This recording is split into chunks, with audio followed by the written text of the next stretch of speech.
এই আসন্ন নির্বাচনের জন্য আমাদের দলের পক্ষ থেকে আমরা আমাদের মনোনয়নের 237টি আসনে প্রার্থী ঘোষণা করেছিলাম।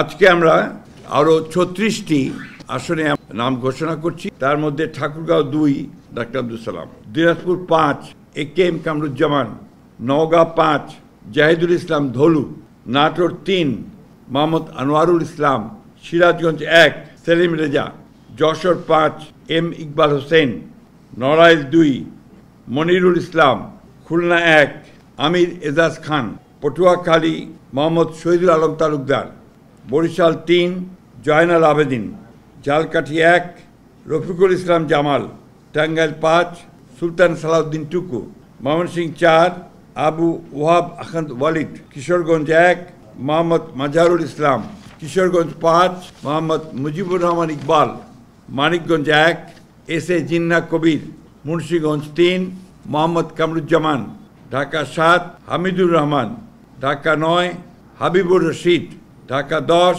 শেখ রবিউল আলম, ঢাকা 18 এস.এম. জাহাঙ্গীর হোসেন, গাজীপুর 1 মোহাম্মদ মুজিবুর রহমান, রাজবাড়ী 2 মোহাম্মদ হারুন রশিদ, ফরিদপুর 1 খন্দকার নাসিরুল ইসলাম, মাদারীপুর 1 নাদিরা আক্তার, মাদারীপুর 2 জাহানদার আলী খান, সুনামগঞ্জ 2 নাসির হোসেন চৌধুরী, সুনামগঞ্জ 4 নুরুল ইসলাম, সিলেট 4 আরিফুল হক চৌধুরী, হবিগঞ্জ 1 রেজা কিবরিয়া, কুমিল্লা 2 মোহাম্মদ সেলিম ভুঁইয়া, চট্টগ্রাম 3 মুস্তফা কামাল পাশা, চট্টগ্রাম 6 গিয়াসউদ্দিন কাদের চৌধুরী, চট্টগ্রাম 9 মোহাম্মদ আবু সুফিয়ান, চট্টগ্রাম 15 নাজমুল মুস্তফা আমিন, কক্সবাজার 2 আলমগীর মাহফুজুল্লাহ ফরিদ।